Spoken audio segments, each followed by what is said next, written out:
And welcome everyone. It's nice to see so many bright shining faces at the end of the day. That's very telling, I hope. But anyway, I'm happy to be here. So my name is John Elfers, and I'm a core faculty at Sofia University in the Global PhD program.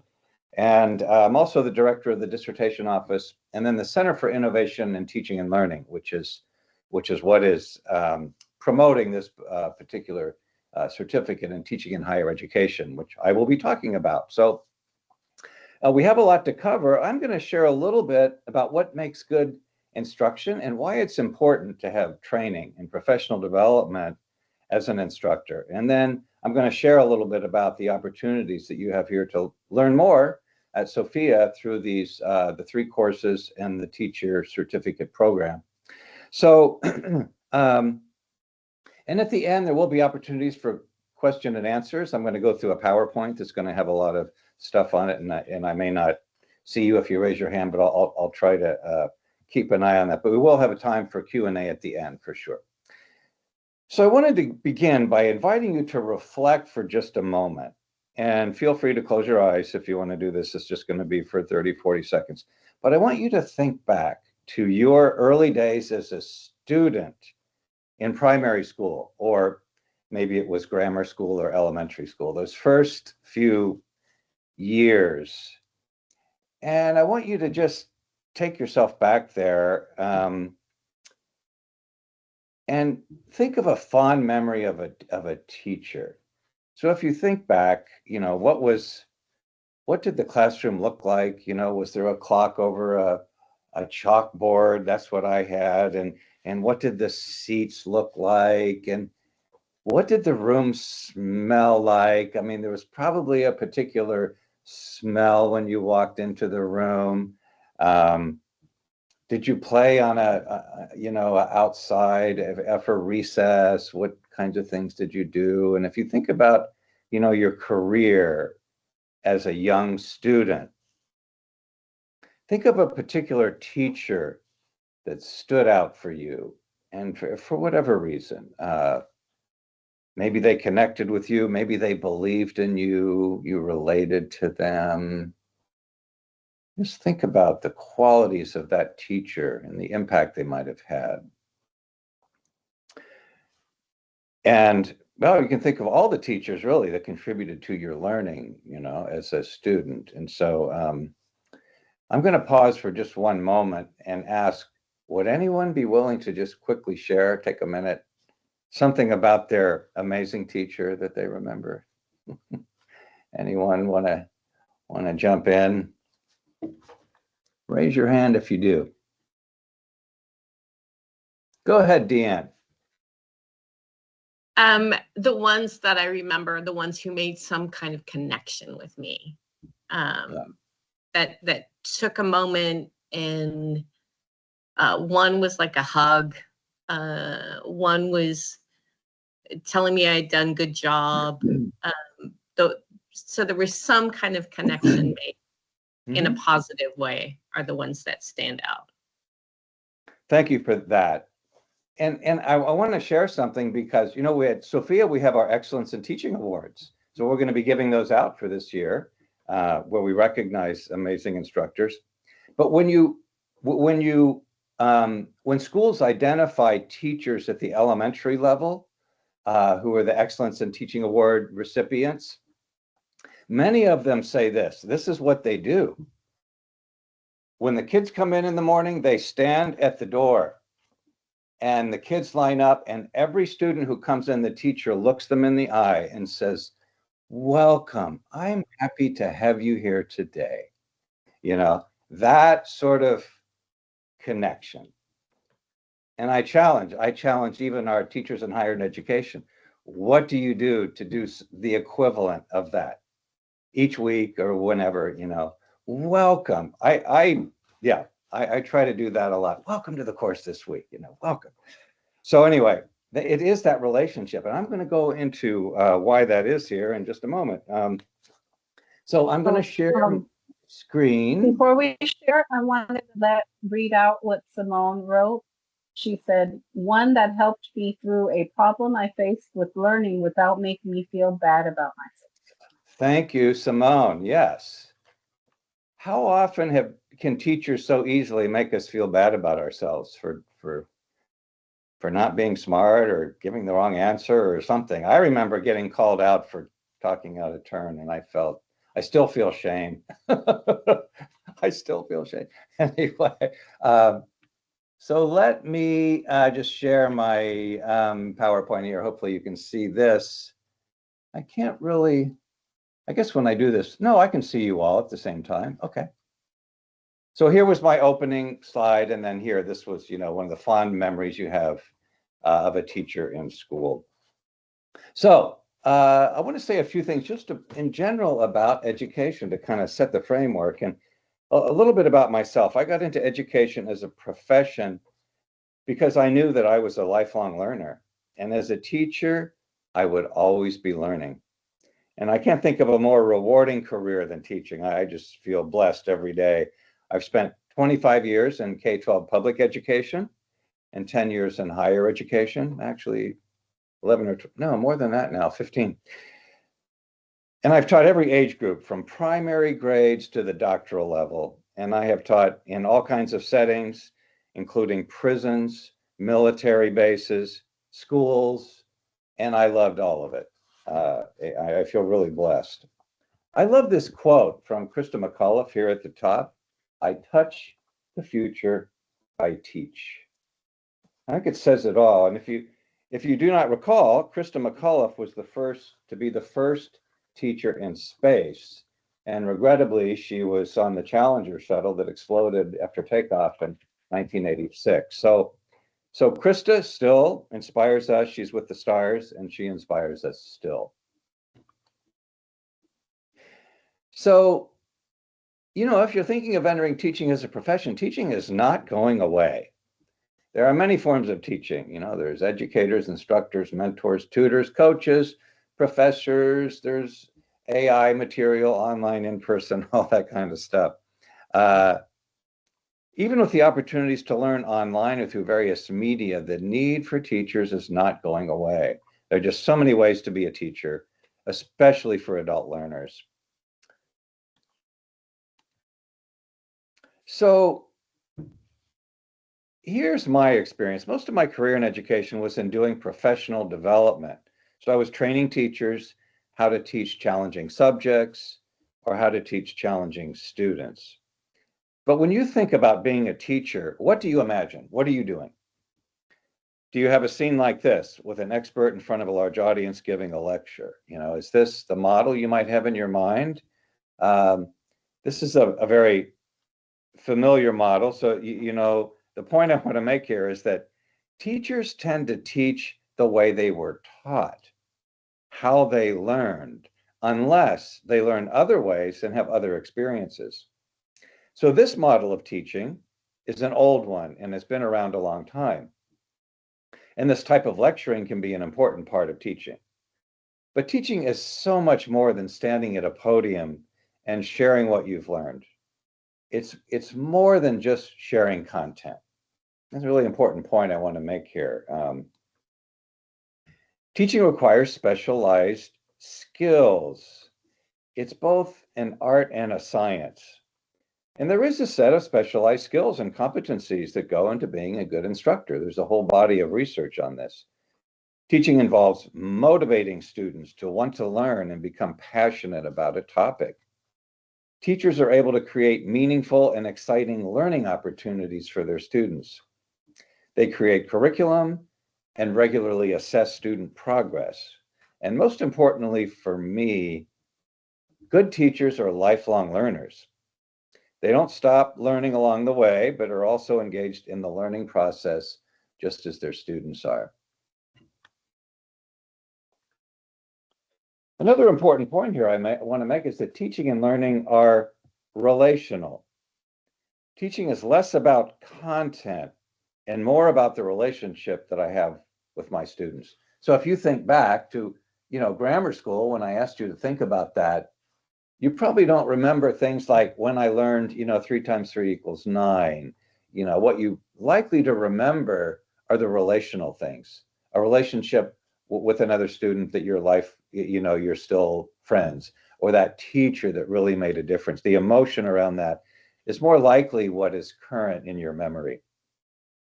So being able to understand where our students are coming from, the experiences that they've had, what drives and motivates them, this is the curriculum. This is important, right? Learning is also very much about interpersonal processes as well as an intrapersonal search for meaning and understanding. Excuse me.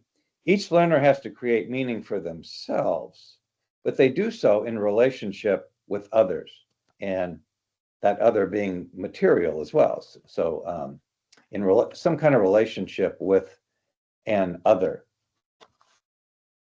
So let me say something here about the brain. You know, we don't have to trick or cajole the brain into learning. The brain is always looking for meaning in our environment. Even now, it's looking for meaning. It's searching, it's scanning. There are more neurons in the brain dedicated to integration of experience than neurons devoted to sensation. So let me say that again. There are more neurons in the brain dedicated to integrating, making meaning out of experience than neurons devoted to sensation. So our brain wants to not only take in information from the outside, but also to make sense of it. The first thing the brain wants to know, actually, is, am I safe? So the brain is always scanning for some potential danger. Am I safe? Am I safe? That is why a safe and open atmosphere in a classroom is essential to learning. If it's not safe, students are not learning. That's just a fundamental fact. You know, students first need to know that they're safe, and then they can learn. Now, all of us know how to access tons of information, you know, even on our cell phones or computers. But as this quote says, we can be drowning in information, but starved for meaning. And much of teaching is helping people learn the meaning and relevance of the information they have access to and applying that information to their life. So we can't create meaning for our students. They have to do that themselves. But we can create the environment and the structured activities that facilitate and make sure that that really is going to happen. One other key element I want to make, and it's just sort of a basic fundamental principle, and that's that the importance of prior learning. So learning doesn't happen in a vacuum. It's built on what someone already knows. Good teachers know how to bring that prior learning into working memory and then building on it. So this model of learning that says students just kind of soak up what they're told like a sponge, it's not an accurate model of how we learn. To learn, we must actively engage with material, and that means bringing out the prior learning that we have and building upon it. So here's our dear friend Homer Simpson. I think he needs some help in making sense of learning and meaning, and I think he needs to build his brain up here into an adult brain. What do you think? I think that's on his agenda there. Okay, so let me say now I'm kind of going over just some basic background principles that I think are important in understanding about why it's important to really focus on teaching itself rather than on the content, but the actual process of teaching. And so now I'm going to talk about the certificate. So this program is sponsored by the Sofia Career Resource Center and the Center for Innovation in Teaching and Learning. What the CITL does, the center, is we do a lot of professional development and other things to enhance the quality of education at Sofia, and this certificate is one of them. So I want to say something before I get into the details, and that's I want to encourage you that if you're interested in going into education and becoming a teacher, to start now. Take advantage of the many opportunities there might be in your world for teaching. You know, offer to be a teaching assistant in a class. Consider weekend trainings or workshops. Do a training where you work, or and use all of these to build your resume or CV.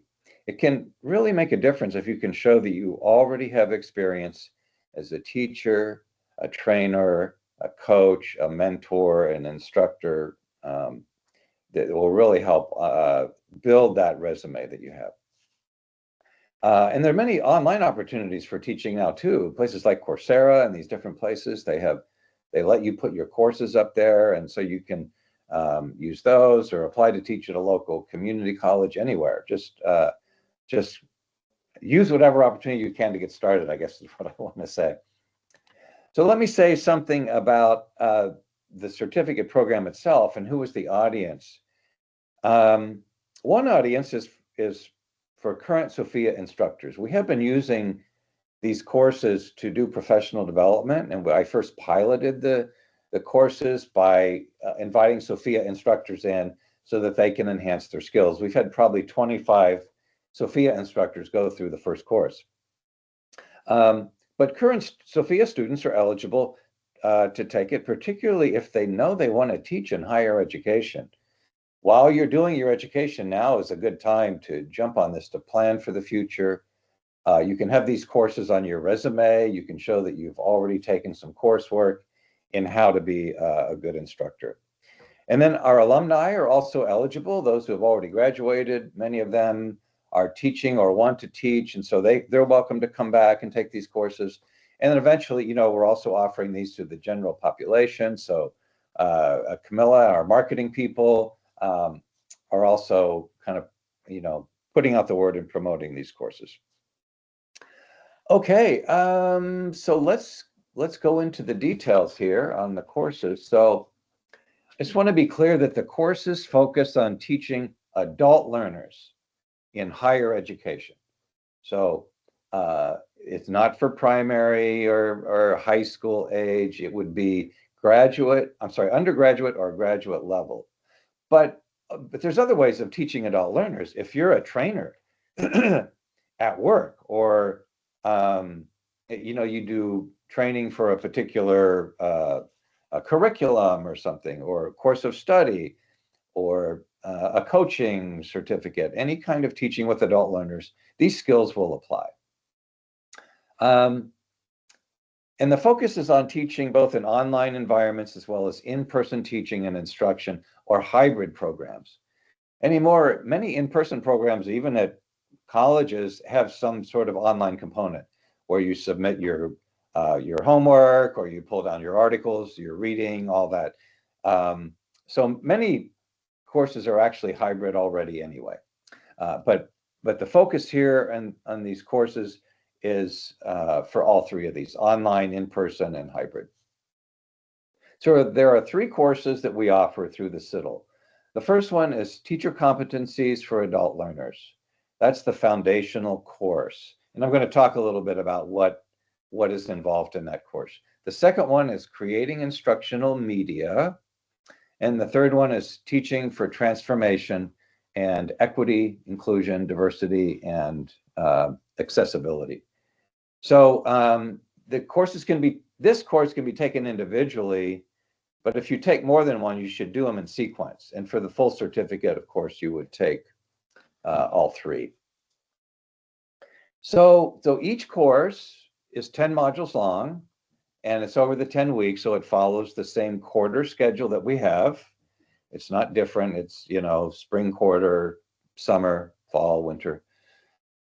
So you are able to take the first course only, as I just said. That it's very foundational. Just that alone will really help you appreciate adult learning theory and what works with adult learners. If you want the certificate or concentration in teaching in higher education, then you must complete all 3 courses, and you do them in sequence because they build on each other. And I'll go over when they're being offered here in a moment. The courses are graduate level. I want to be clear, though, that taking the courses, they do not generate credit or elective credit for your program. And the reason for that is they're cross-discipline. So it doesn't matter if you're in the computer science, MBA, psychology programs.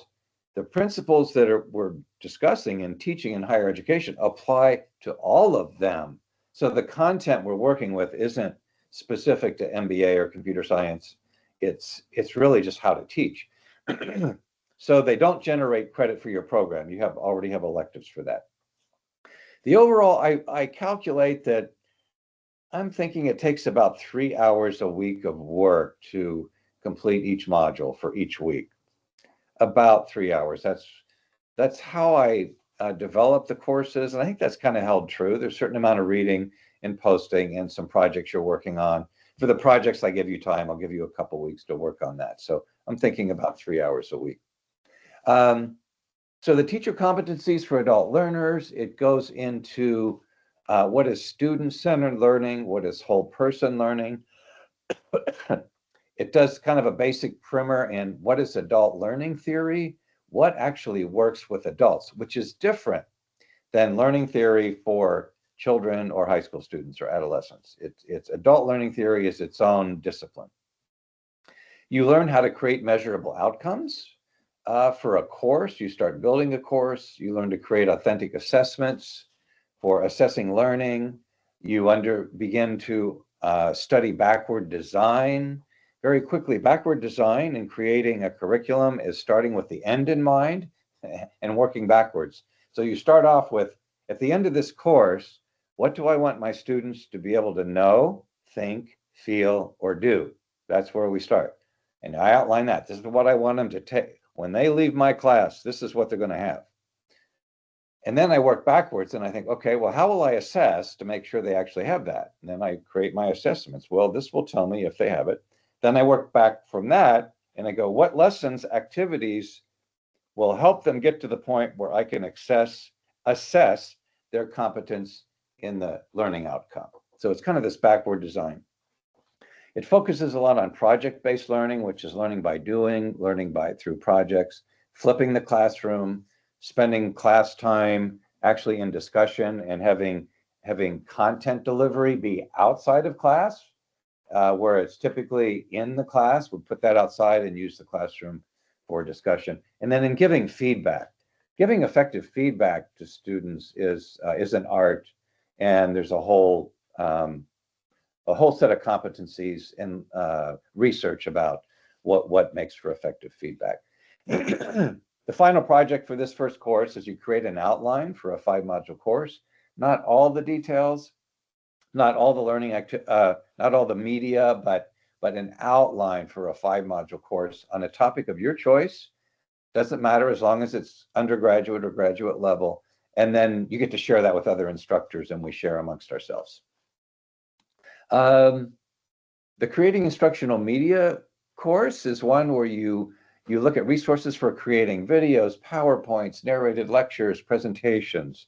How do I create really good content delivery that's engaging, holds the attention, and covers the material?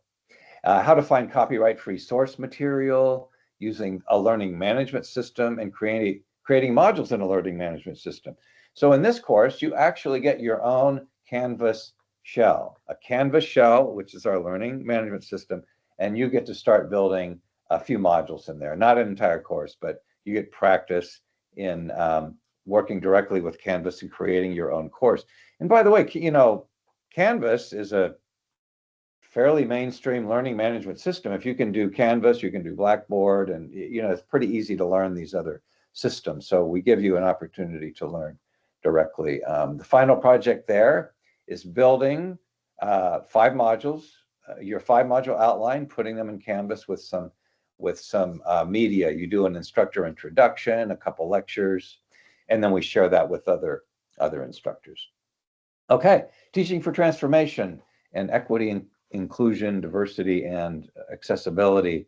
We go into transformative learning theory. Teaching for transformation is sort of a bigger frame at looking at really teaching with the whole person in mind.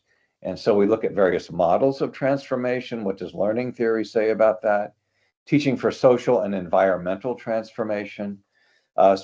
Go into specifically about equity, diversity, and inclusion, working with social identities, accommodation, and the accessible classroom. Those are the topics there. And some of the activities there, well, I guess I didn't put that in here. One of the activities you do is you take a rubric for equity, diversity, and inclusion, and I give you 5 modules of a course, and you go through and you rate how well it has equity, diversity, and inclusion.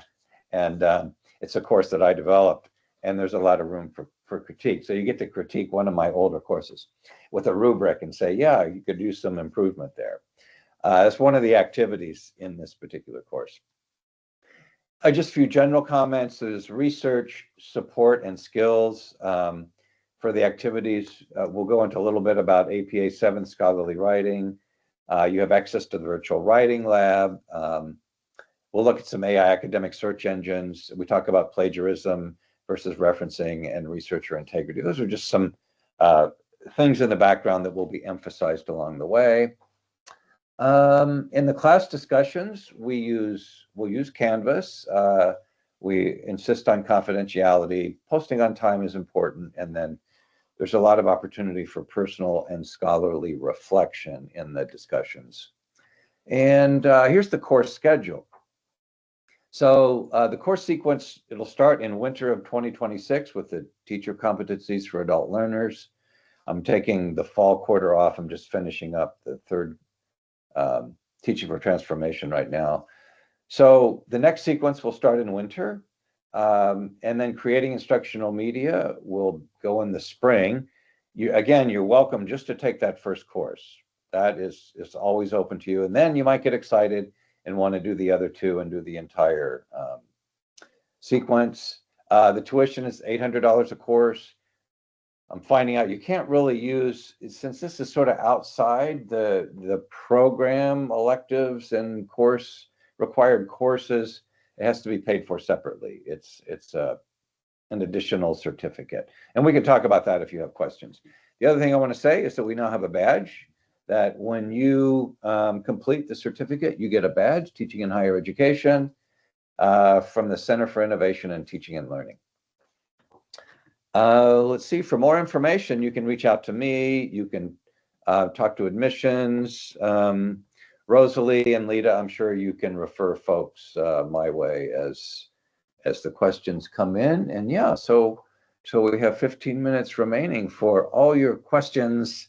Sorry, I threw a lot at you. And I will just say this. If you have a few more questions and you go, John, I'm just still confused about this, and you ran over that so fast, just email me. I'm happy to give that to you. I also have some of this written out in some documents that kind of describes the course description for each of the courses and some of the other things. So feel free to reach out. And with that, I'm opening it up for comments or questions. Wait, did I stop sharing? Maybe I didn't. Oh, okay, there we go. Okay, Julie. Oh, Julie, you're here. Hi. What questions do you have?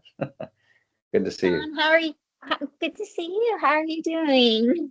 Good. I love talking about this, as you can tell. Can you tell? Yeah, this was so informative and it sounds like a great certificate. I have a question. So because it's 3 courses and 3 credits each, so that's a total of 9 credits, and you're opening it up to, also students, like, for example, an MSCS student you mentioned, or DBA, they're getting their master's and doctorate, so they're eligible to start teaching in higher ed. So if they do this program, this certificate, first of all, is it WASC approved? This is my first question. No, it's not. And okay. This was a decision Nami and I made because it's really a very involved process to get something like this that's separate from a program. Like if you want to add a course to computer science, it's pretty easy. You just get approval. But something like this, which is sort of outside the regular disciplines that we teach in, it was going to require a lot of work. So we're teaching it outside of that. But you do get a certificate. We're a WASC approved institution, so it does carry that weight. Yeah. Okay, that leads me to my second question. So if they're let's use the example of an MSCS student. So I'm going to use one of Donna's students.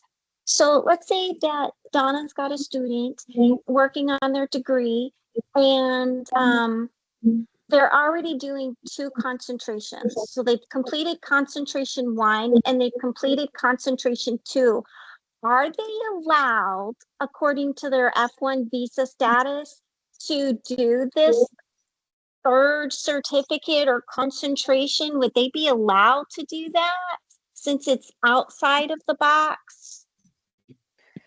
I don't know, and maybe this is a good question for Rosalie or Lita, because, I mean, let's say you're an MSCS student, you're taking your 2 regular courses, and you want to take a course in being a yoga teacher somewhere else. I mean, yeah, of course you can do that. That's on your own time. You can do this, and I think this sort of falls in that category. It's just this other thing over here that Sofia offers. I'm guessing. I'm just sort of trying to imagine that. Do you have any thoughts on that, Rosalie? Or John, it's tricky because we are offering it, but it's not an academic program. It's not. This is a standalone on its own. It doesn't have anything to do with the MBA program or the MSCS or the PhD. This is an outside thing that if you want to get this certificate, you do it on your own money, your own time. It doesn't have anything to do with financial aid, doesn't have anything to receive it, that type of thing. Yeah. yeah, we can think of it as sort of part of the Career Resource Center in a way. It's like you're building your career skills through this other sort of track.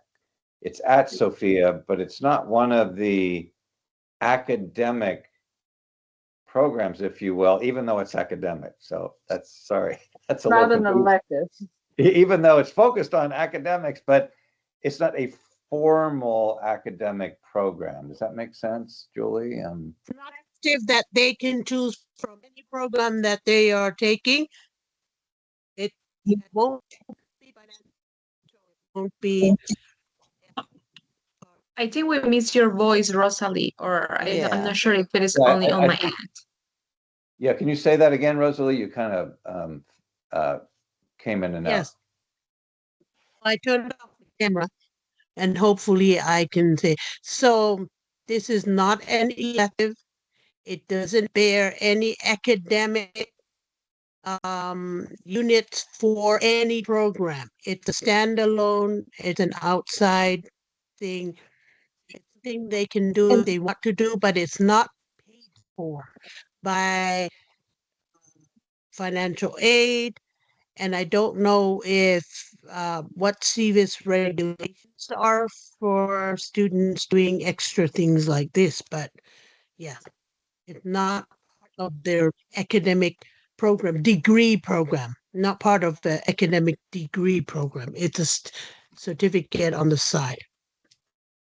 Is it equivalent to the certificate programs that we offer now that can be standalone? For example, let's say that someone comes in and they're not working on a degree at Sofia, but they want to do a certificate in dream studies. Is it kind of like that?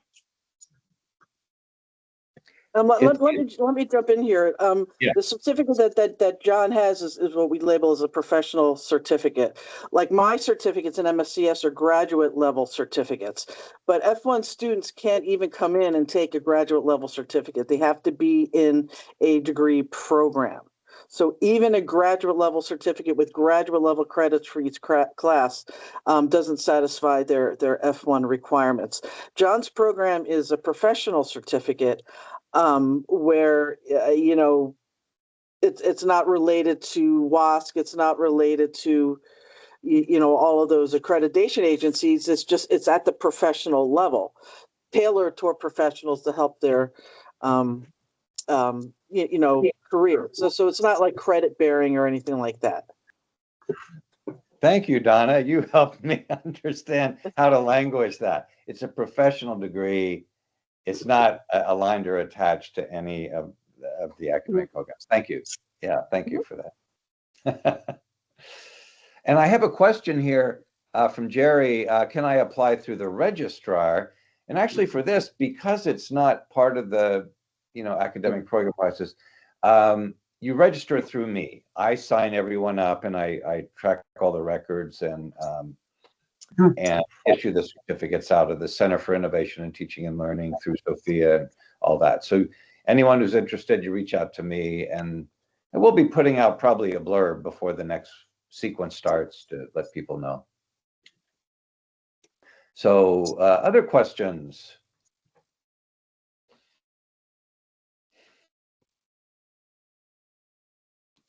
Anyone else want to jump in? I'm here. Can you Yes, hear go me? ahead, Kurt. Go ahead. Oh, good. One of the things that I always like is a, sometimes we call it a cheat. It would be sort of like a list of a formula for preparing a curriculum or a course or a lesson. And just sort of like looking at your content and your teaching methods and seeing that you're covering all the things that you want for a transpersonal education style, educational experience. Do you focus on that, or do you have books that would do that? Oh, absolutely. Yeah, we have what you just said is very much the central focus and content, particularly of the first course. It's what works, with adult learners, how they learn, what are the best approaches, and then you get to practice it. How to design a curriculum or specific lessons that achieve those very things that are whole person and student centered. Yeah, all that. Yeah, you said it very nicely, Kurt. Thank you. That's exactly part of the content. Good. Yeah. Any other comments or questions? Well, we have about 4 minutes left. Rosalie or Lita, did you want to add anything here at the end? Just wanted to say thank you, everybody, for joining us. Rosalie, did you want to say something? I see you're unmuted. Yeah, I muted, but I'm not sure if I. And I put camera on again. I just wanted to make sure folks understand. Rosalie, we're that- still getting your voice broken up. I'm sorry. But I want to hear all that you're saying. There you go. So can you hear me now? Yes. So just wanted to reiterate that if anyone would like to join this certificate, they will need to go through the Center of Innovation and Transpersonal Learning, the CITL. It is not something you would apply in the admissions office to come in to a degree program. It will have to go through the CITL. That's all I wanted to say. Yeah, and again, I'll just echo, I add to that, if anyone has any questions, reach out to me. I'm happy to give you all the details, answer any questions. Can they start when is the first course in the winter? Yes, the sequence will start again in winter term. So in January, we'll start the sequence with the first course. Yeah. Any additional questions, comments? Thank you, John. Thank you, John. And thanks all of you. It Thank was you. great. I love talking about this. I'm glad to see the interest in that, and thank you for your attention.